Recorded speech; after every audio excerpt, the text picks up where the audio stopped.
Miraculous, simply the best. It's time to make her magic yo-yo.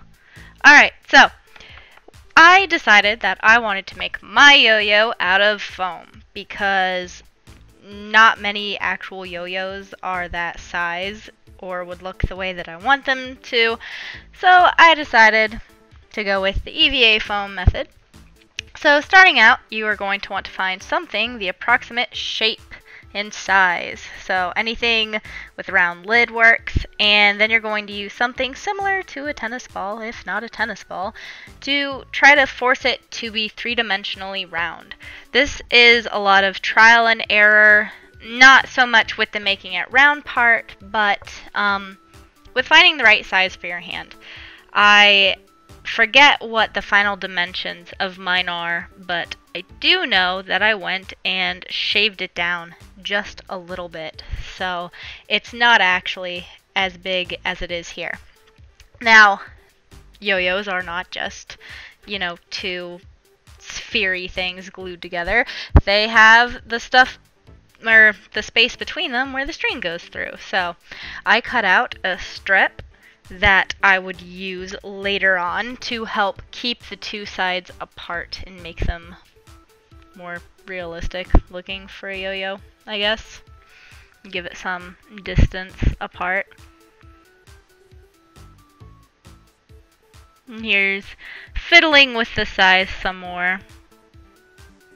Now ideally, don't be me and make one half one size and the other another size. Make them both the same.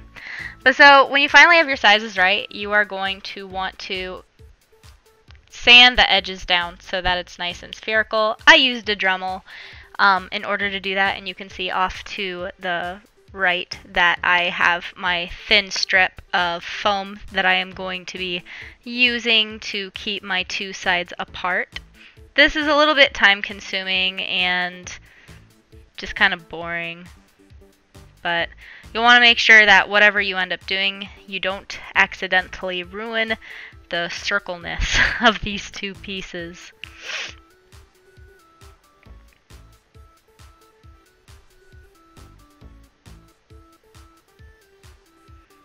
Yay, it fits!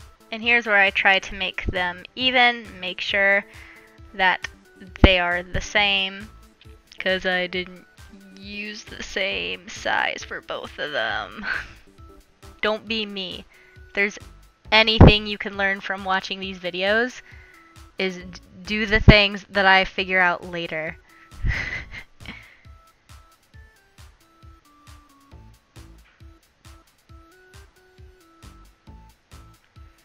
Alright, so I go over it then with a fine grit sandpaper, and then I sharpied where I need them to meet.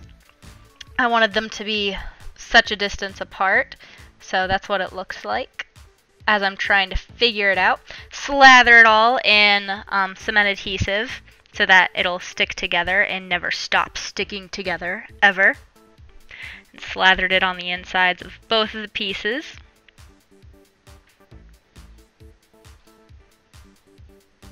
Once it starts to dry, you can stick them together.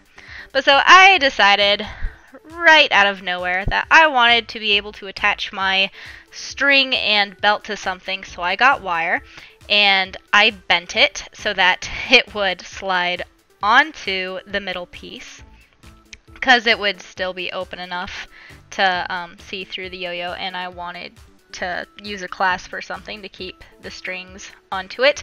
I ended up taking it apart a little bit later on and doing it on the other side too, because for the belt version you need to have it on both sides. But if you're just doing the yo-yo, that's all you need, just on the one side. It's a nice little sandwich. And then I sanded it some more.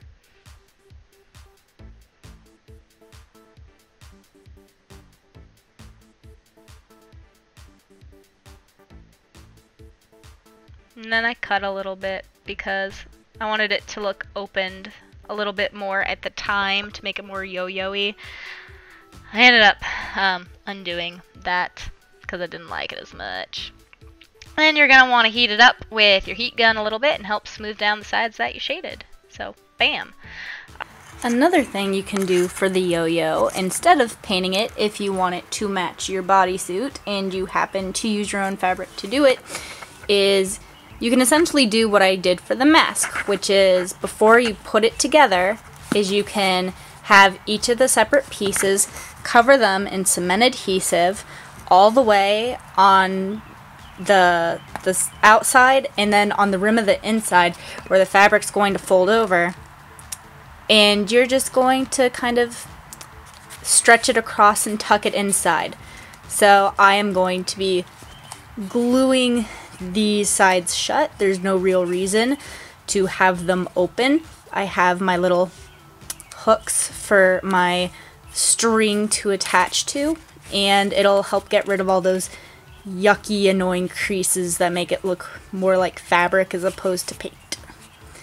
And then I will be gluing on the black spots with E6000. So this is what it looks like with the sides all glued together.